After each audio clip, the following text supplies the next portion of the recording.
Hello friends, मैं अमृता मिश्रा आप सभी का स्वागत करती हूँ। फ्रेंड्स, आपका दिन शुभ हो, मंगलमय हो। बृहस्पतिवार के दिन भगवान विष्णु जी की पूजा की जाती है। दिन में एक समय ही भोजन करना चाहिए। उस दिन पीले वस्त्र धारण करना चाहिए, पीले पुष्पों को धारण करना चाहिए। भोजन भी चने की दाल का होना चाहिए। नमक नहीं खाना चाहिए। पीले रंग का फूल, चने की दाल, पीले कपड़े तथा पीले चंदन से पूजा करनी चाहिए। पूजन के पश्चात कथा सुननी चाहिए। इस व्रत के करने से बृहस्पति जी अति प्रसन्न होते हैं तथा धन और विद्या का लाभ होता है। स्त्रियों के लिए यह व्रत अति आवश्यक है, इसलिए हर स्त्री को यह व्रत जरूर करना चाहिए।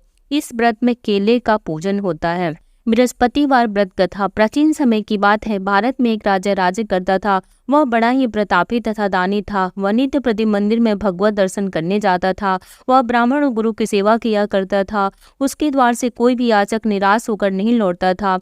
वह प्रत्येक गुरुवार को व्रत रखता एवं पूजन करता था। हर दिन गरीबों की सहायता करता था, परंतु यह सब बातें उसकी रानी को अच्छी नहीं लगती थी। वह न व्रत करती और न किसी को भी एक भी पैसा दान में देती थी। वह राजा से भी ऐसा करने को मना किया करती थी। एक समय की बात है कि राजा शिकार खेलने वन को चले गए। घर पर रानी और दासी थी। उस समय गुरु बृहस्पति साधु का रूप धारण कर राजा के दरवाजे पर भिक्षा मांगने आए। साधु ने रानी से भिक्षा मांगी तो वह कहने लगी, हे साधु महाराज, मैं इस दान और पुण्य से तंग आ गए हूँ। इस कार्य के लिए तो मेरे पति देव ही बहुत हैं। अब आप ऐसी कृपा करें कि सारा धन नष्ट हो जाए तथा मैं आराम से रह सकूं। साधु रूपी बृहस्पति देव ने कहा, हे देवी, तुम बड़ी विचित्र हो। संतान और धन से कोई दुखी नहीं होता, इसको सभी चाहते हैं।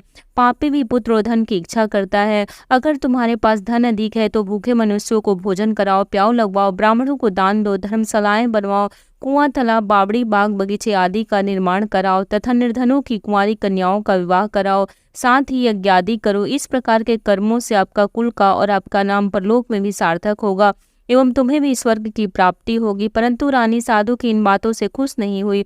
उसने कहा, हे साधु महाराज, मुझे ऐसे धन की आवश्यकता नहीं जिसको मैं अन्य लोगों को दान देती फिरूं तथा जिसको रखने और संभालने में ही मेरा सारा समय नष्ट हो जाए। साधु ने कहा, हे देवी, यदि तुम्हारी ऐसी ही इच्छा है तो जैसा मैं तुम्हें बताता हूँ तुम वैसा ही करना।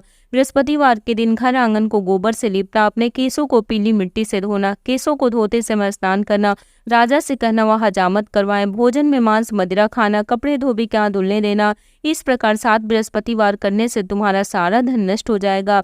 यह कहकर साधु महाराज रूपी बृहस्पति देव अंतर्ध्यान हो गए। रानी ने साधु के कहने के अनुसार 7 बृहस्पतिवार तक वैसा ही करने का विचार किया। साधु के बताए अनुसार कार्य करते हुए केवल 3 बृहस्पतिवार ही बीते थे कि उसकी समस्त धन संपत्ति नष्ट हो गई। भोजन के लिए दोनों समय परिवार तरसने लगा तथा सांसारिक भोगों से दुखी रहने लगा। तब राजा रानी से कहने लगा कि हे रानी, तुम यहाँ पर रहो, मैं दूसरे देश को जाता हूँ, क्योंकि यहाँ पर मुझे सभी मनुष्य जानते हैं, इसलिए मैं यहाँ कोई काम नहीं कर सकता। मैं अप्रदेश जा रहा हूँ, वहाँ कोई काम धंधा करूँगा, शायद हमारे भाग्य बदल जाए। ऐसा कहकर राजा प्रदेश चला गया। वह वहाँ जंगल से लकड़ी काट कर लाता और शहर में बेचता। इस तरह जीवन व्यतीत करने लगा। इधर राजा के बिना रानी और दासियां दुखी रहने लगी। किसी दिन भोजन मिलता और किसी दिन जल पीकर ही रह जाती। एक समय रानी और दासियों को 7 दिन बिना भोजन के व्यतीत करने पड़े। तो रानी ने अपनी दासी से कहा, हे दासी, यहाँ पास ही के नगर में मेरी बहन रहती है, वह बड़ी धनवान है, तू उसके पास जा और वहां से 5 से बेजर मांग कर लिया, जिससे कुछ समय के लिए गुजारा हो जाएगा। दासी रानी की बहन के पास गई। रानी की बहन उस समय पूजा कर रही थी। बृहस्पतिवार का दिन था। दासी ने रानी की बहन से कहा, हे रानी, मुझे आपकी बहन ने भेजा है, मुझे 5 से बेजर दे दो। दासी ने यह बात अनेक बार कही, परंतु रानी की बहन ने कोई उत्तर नहीं दिया, क्योंकि वह उस समय बृहस्पतिवार की कथा सुन रही थी।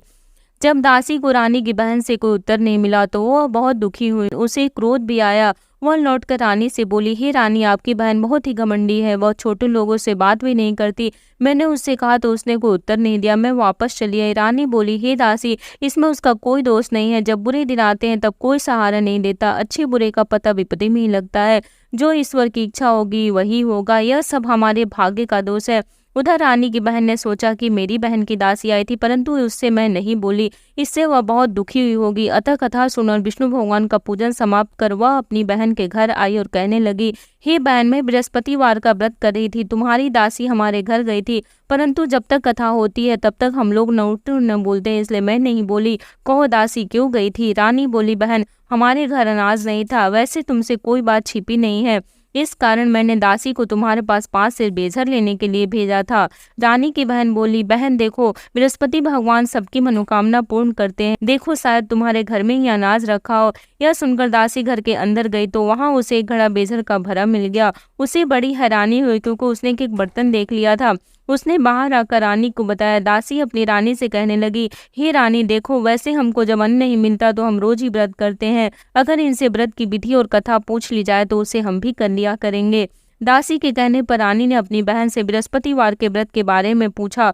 उसकी बहन ने बताया, हे रानी बहन, बृहस्पतिवार को सूर्योदय से पूर्व उठकर स्नान करके बृहस्पतिवार का व्रत करना चाहिए, लेकिन उस दिन सिर नहीं धोना चाहिए। बृहस्पतिवार के व्रत में चने की दाल और मुनक्को से विष्णु भगवान के केले के वृक्ष की जड़ से पूजन करें तथा दीपक जलावें। उस दिन एक ही समय भोजन करें। भोजन पीले खाद्य पदार्थ का करें तथा कथा सुने। इस प्रकार करने से गुरु भगवान प्रसन्न होते हैं, अन्न पुत्र धन देते हैं। इस तरह व्रत और पूजन की विधि बताकर रानी की बहन अपने घर लौट गई। रानी और दासी दोनों ने निश्चय किया कि वे बृहस्पति भगवान का पूजन जरूर करेंगी। 7 दिन बाद जब बृहस्पतिवार आया तो उन्होंने व्रत रखा। गुड़साल में जाकर चना और गुड़ बिन लाई तथा उसकी दाल से केले की जड़ में विष्णु भगवान का पूजन किया। अब भोजन कहाँ से आए? दोनों बड़ी दुखी हुई, परंतु उन्होंने व्रत किया था, इस कारण बृहस्पति देव भगवान प्रसन्न थे। वे एक साधारण व्यक्ति के रूप में 2 थालों में सुंदर पीला भोजन लेकर आए और दासी को देकर बोले, हे दासी, यह भोजन तुम्हारे और रानी के लिए है, तुम दोनों करना। दासी भोजन पाकर बड़ी प्रसन्न हुई और रानी से बोली, रानी जी भोजन कर लो। रानी को भोजन आने के बारे में कुछ पता नहीं था, इसलिए वह दासी से बोली, जा तू ही भोजन कर, क्योंकि तू हमारी व्यर्थ में हंसी उड़ाती है। दासी बोली, एक व्यक्ति अभी भोजन दे गया है। रानी कहने लगी, वह भोजन तेरे लिए दे गया है, तू ही भोजन कर। दासी ने कहा, वह व्यक्ति हम दोनों के लिए 2 थालों में भोजन दे गया, इसलिए मैं और आप दोनों ही साथ साथ भोजन करेंगी। फिर दोनों ने गुरु भगवान को नमस्कार कर भोजन प्रारंभ किया। उसके बाद से प्रत्येक बृहस्पतिवार को गुरु भगवान का व्रत और पूजन करने लगी। बृहस्पति भगवान की कृपा से उनके पास धन हो गया, परंतु रानी फिर पहले की तरह से आलस्य करने लगी। तब दासी बोली, देखो रानी, तुम पहले भी इस प्रकार आलस्य करती थी, तुम्हें धन को रखने में कष्ट होता था, इस कारण सभी धन नष्ट हो गया। अब गुरु भगवान की कृपा से धन मिला है तो फिर तुम्हें आलस्य होता है। बड़ी मुसीबतों के बाद हमने यह धन पाया है, इसलिए हमें दान पुण्य करना चाहिए। तुम भूखे मनुष्यों को भोजन कराओ, प्याऊ लगवाओ, ब्राह्मणों को दान दो, कुआं, तालाब, बावड़ी आदि का निर्माण करवाओ, मंदिर पाठशाला बनवाकर दान दो, कुंवारी कन्याओं का विवाह करवाओ, धन को शुभ कार्यों में खर्च करो, जिससे तुम्हारे कुल का यश बढ़े तथा स्वर्ग प्राप्त हो और पितृ प्रसन्न हो। दासी की बात मानकर रानी ने इसी प्रकार के कर्म करने प्रारंभ किए, जिससे उनका काफी यश फैलने लगा। एक दिन रानी और दासी आपस में विचार करने लगी कि न जाने राजा किस दशा में होंगे, उनकी कोई खोज खबर नहीं है। गुरु भगवान से उन्होंने प्रार्थना की और भगवान ने रात्रि में राजा को स्वप्न में कहा, हे राजा उठ, तेरी रानी तुझको याद करती, अब अपने देश को लौट जा। राजा प्रातः काल उठकर जंगल से लकड़ियां काट कर लाने के लिए जंगल की ओर चल पड़ा। जंगल से गुजरते हुए वह सोचने लगा, रानी की गलती से कितने दुख भोगने पड़े। राजपाट छोड़कर उसे जंगल में आकर रहना पड़ा। जंगल से लकड़ियां काटकर उन्हें बेचकर गुजारा करना पड़ा। उसी समय उस जंगल में बृहस्पति देव साधु का रूप धारण कराए और राजा के पास आकर बोले, हे लकड़हारे, तुम इस सुनसान जंगल में किस चिंता में बैठे हो, मुझको बतलाओ। यह सुन राजा के नेत्रों में जल भरा और साधु की वंदना कर बोला, हे प्रभु, आप सब कुछ जानने वाले हैं। इतना कहकर राजा ने साधु को अपनी संपूर्ण कहानी सुना दी। महात्मा तो स्वभाव से ही दयालु होते हैं। वे राजा से बोले, हे राजा, तुम्हारी पत्नी ने बृहस्पति देव के प्रति अपराध किया था, जिसके कारण तुम्हारी यह दशा हुई। अब तुम किसी प्रकार की चिंता मत करो, भगवान तुम्हें पहले से अधिक धन देंगे। देखो, तुम्हारी पत्नी ने बृहस्पतिवार का व्रत करना प्रारंभ कर दिया है। अब तुम भी बृहस्पतिवार का व्रत करके चने की दाल, गुड़ और जल को लोटे में डालकर केले के पत्ते से भगवान विष्णु का पूजन करो। फिर कथा कहो या सुनो, भगवान तुम्हारी सब कामनाओं को पूर्ण करेंगे। साधु को प्रसन्न देखकर राजा बोला, हे प्रभु, मुझे लकड़ी बेचकर इतना पैसा नहीं बचता जिससे भोजन करने के उपरांत कुछ बचा सकूं। मैंने रात्रि में अपनी रानी को व्याकुल देखा है। मेरे पास कोई साधन नहीं जिससे समाचार जान सकूं। फिर मैं बृहस्पतिवार की कौन सी कहानी कहूँ या सुनो, मुझको तो कुछ भी मालूम नहीं है। साधु ने कहा, हे राजा, तुम किसी बात की चिंता मत करो। बृहस्पतिवार के दिन तुम रोजाना की तरह लकड़ियां लेकर शहर को जाओ। तुम्हें रोज से दुगना धन प्राप्त होगा, जिससे तुम भली भांति भोजन कर लोगे तथा बृहस्पति देव की पूजा का सामान भी आ जाएगा। बृहस्पति देव की कथा इस प्रकार से है। बृहस्पति देव की कथा। प्राचीन काल में एक बहुत ही निर्धन ब्राह्मण था। उसकी कोई संतान नहीं थी। वह नित्य पूजा पाठ करता, परंतु उसकी स्त्री बहुत मलिनता के साथ रहती थी। वह न स्नान करती और न किसी देवता का पूजन करती। प्रातः काल उठते ही सर्वप्रथम भोजन करती, बाद में कोई अन्य कार्य करती। ब्राह्मण देवता बहुत दुखी रहते थे, पत्नी को बहुत समझाते किंतु कोई परिणाम न निकला। भगवान की अनुकंपा से एक समय उस ब्राह्मण की पत्नी गर्भवती हुई और 10वें महीने एक सुंदर कन्या को जन्म दिया। निर्धन ब्राह्मण कन्या के जन्म से बहुत दुखी हुआ। धीरे धीरे ब्राह्मण की कन्या बड़ी होने लगी। बचपन से ही उस कन्या की रुचि भगवान विष्णु की पूजा में थी। वह प्रातः काल उठते ही स्नादि करके भगवान विष्णु की पूजा करने मंदिर में जाती थी। बृहस्पतिवार को व्रत करके विधिवत पूजा पाठ करती थी। पूजा पाठ के बाद वह पढ़ने के लिए पाठशाला में जाती थी। घर से चलते हुए वह मुट्ठी भर जौ साथ लेकर जाती थी और पाठशाला के रास्ते में थोड़े थोड़े जौ गिराती जाती थी। जब वह पाठशाला से घर लौटती तो जौ के वह दाने सोने में बदले हुए मिलते थे। लड़की सभी सोने के दाने बिन लाती थी। एक दिन जब वह सोने के दानों को साफ कर रही थी तो उसकी माँ ने कहा, बेटी सोने के दाने साफ करने के लिए सोने का सूप भी होना चाहिए। अगले दिन बृहस्पतिवार था। उसने भगवान बृहस्पति देव जी की पूजा करते हुए प्रार्थना की, हे भगवान, यदि मैंने आपका व्रत विधिवत किया हो तो मुझे सोने का सूप दे दो। भगवान बृहस्पति देव ने उसकी मनोकामना पूरी करने का वचन दिया। पाठशाला से लौटते समय उसे रास्ते में सोने का सूप पड़ा हुआ मिला। घर लौटकर सोने का सूप अपनी माँ को दिखाकर वह सोने के दाने साफ करने लगी। उसी समय नगर का राजकुमार उसके घर के पास से गुजरा। उस सुंदर लड़की को सोने के सूप में जौ साफ करते देख राजकुमार उस पर मोहित हो गया। महल में लौटकर राजकुमार ने राजा से उस लड़की से विवाह करने की बात कही। ब्राह्मण तैयार हो गए। धूमधाम से उस लड़की का विवाह राजकुमार से हो गया। दुल्हन बनकर ब्राह्मण की लड़की महल में चली गई। लड़की के चले जाने से ब्राह्मण फिर निर्धन हो गया। उसे कई दिन भोजन भी नहीं मिलता था। बहुत दुखी होकर ब्राह्मण एक दिन अपनी लड़की के पास गया। अपने पिता से निर्धनता का समाचार सुनकर उसे बहुत सा धन देकर पिता को विदा किया। उस धन से ब्राह्मण के कुछ दिन तो आराम से गुजर गए, लेकिन जल्दी ही फिर भूखों मरने की हालत हो गई। ब्राह्मण अपनी लड़की से धन लेने के लिए फिर महल में पहुंचा। लड़की ने पिता की बुरी हालत देखकर कहा, पिताजी, आखिर आप कब तक मुझसे धन लेकर जीवन यापन करेंगे? आप कोई ऐसा उपाय क्यों नहीं करते जिससे आपका घर धन संपत्ति से भर जाए?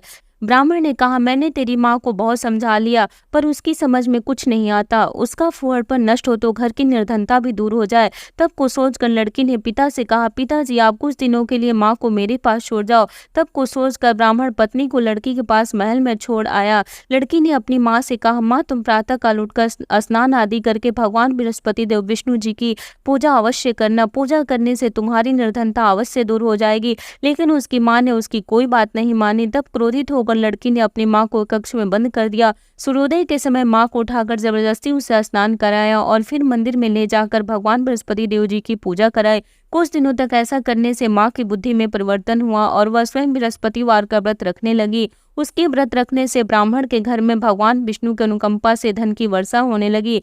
दोनों पति पत्नी धन संपत्ति पाकर आनंद पूर्वक जीवन यापन करते हुए विष्णु धाम को चले गए। लकड़हारा बने राजा ने उन साधु से भगवान बृहस्पति देव जी की यह कथा सुनकर बृहस्पतिवार का व्रत करके भगवान विष्णु की पूजा की। उस दिन से उसके सभी क्लेश दूर हो गए। लेकिन अगले बृहस्पतिवार को कामकाज में अधिक व्यस्त रहने के कारण उसने भगवान बृहस्पति देव जी का व्रत नहीं किया। भगवान बृहस्पति देव लकड़हारे से क्रोधित हो गए और उसे भूल की सजा दी। उस दिन नगर के राजा ने नगर में घोषणा करके सबको सूचित किया, प्रत्येक नागरिक मेरे महल में भोजन करने आए। जो नहीं आएगा उसे अपराधी मानकर भारी दंड दिया जाएगा। लकड़हारा बने राजा ने उस नगर के राजा की घोषणा तो सुनी, लेकिन जंगल से लकड़ी काट कर लाने और उन्हें बेचने में देर हो जाने के कारण वह समय पर महल में भोजन करने नहीं जा सका। अतः राजा के सैनिक लकड़हारे को पकड़कर महल में ले गए। राजा ने उसे महल के कक्ष में बैठाकर भोजन कराया। उस कक्ष में एक खूंटी पर रानी का सोने का हार लटका हुआ था। लकड़हारा उस कक्ष में भोजन कर रहा था, तभी उसने एक आश्चर्यजनक घटना घटती देखी। देखते ही देखते वह खूंटी हार को निकल गई। थोड़ी देर बाद राजा ने हार को गायब देखा तो लकड़हारे को कारावास में डलवा दिया। लकड़हारा मन ही मन अपने भाग्य को कोसने लगा। तभी उसे जंगल में मिले साधु का स्मरण हो आया। थोड़ी देर में भगवान बृहस्पति देव सन्यासी के रूप में उसके सामने प्रकट हुए और कहा, हे लकड़हारे, तूने भगवान बृहस्पति देव जी की पूजा नहीं की, इसी कारण तुम्हें कष्ट हुआ है। लेकिन अब चिंता मत करो, बृहस्पतिवार के दिन कारागार के दरवाजे पर तुम्हें कुछ पैसे पड़े हुए मिलेंगे। उन पैसों से भगवान बृहस्पति देव जी का व्रत करके उनकी पूजा करोगे तो तुम्हारे सब दुख नष्ट हो जाएंगे। बृहस्पतिवार के दिन दरवाजे पर पड़े मिले पैसों से चने और गुड़ मंगाकर लकड़हारे ने बृहस्पतिवार की कथा कही तो भगवान बृहस्पति देव ने प्रसन्न होकर उस नगर के राजा को स्वप्न में लकड़हारे को कारागार से मुक्त करने को कहा। सुबह राजा ने अपने कक्ष में आकर देखा तो खूंटी पर आने का हार टंगा हुआ था। राजा ने लकड़हारे को मुक्त कर दिया और उसे धन और आभूषण देकर विदा किया। लकड़हारा बनाया राजा ने उस नगर से चलकर अपने नगर में पहुंचा तो उस नगर में कुएं, धर्मशालाएं, बाग बगीचे देखकर बहुत प्रसन्न हुआ। राजा ने किसी से पूछा, ये कुएं, धर्मशालाएं किसने बनवाई हैं? सबने उसे बताया कि यह सब रानी और उसकी दासी ने बनवाए हैं। राजा महल में पहुंचा तो रानी ने उसका भव्य स्वागत किया।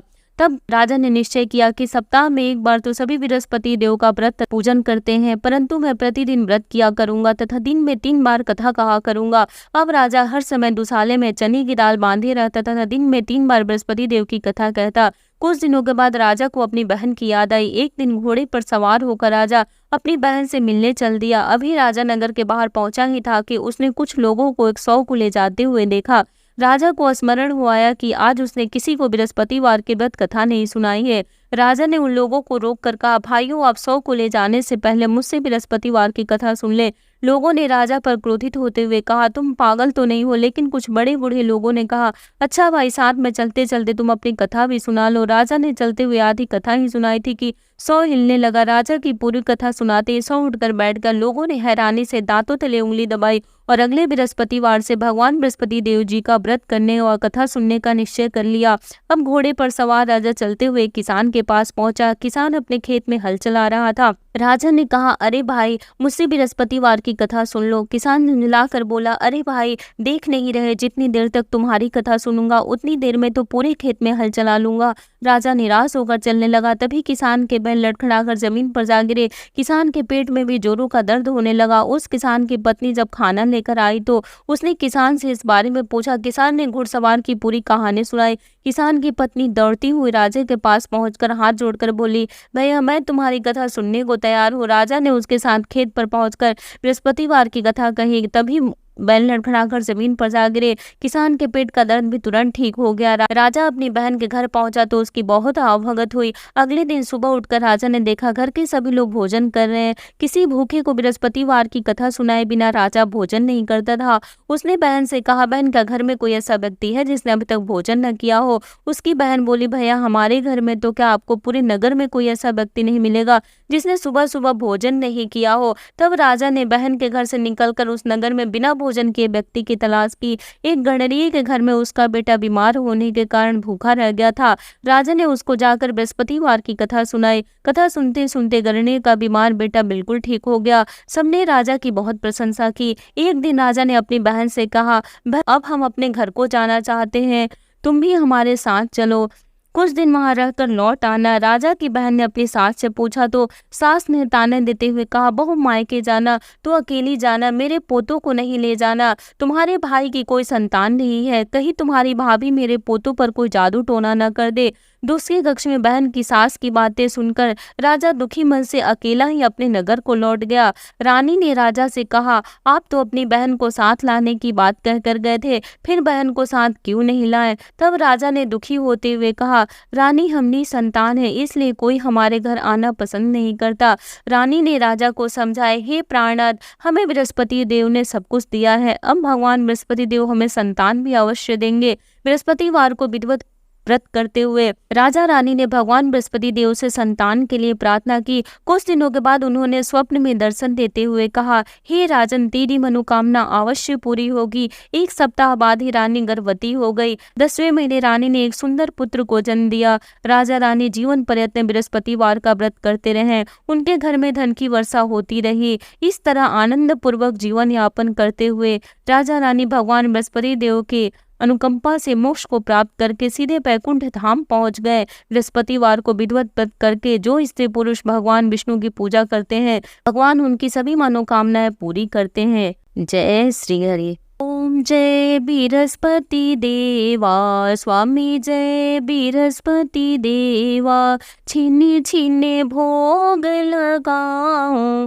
कदली फल मेवा। ओम जय बृहस्पति देवा, तुम पूर्ण परमात्मा, तुम अंतर्यामी, स्वामी तुम अंतर्यामी, जगत पिता जगदीश्वर तुम सबके स्वामी। ओम जय बृहस्पति देवा।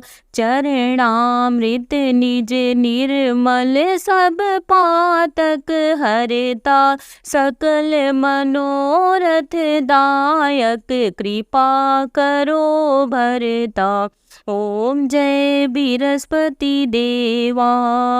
तन मन धन अर्पण करे जो जन शरण पड़े। प्रभु परगट तब हो करे आकर द्वार खड़े। ओम जय बृहस्पति देवा।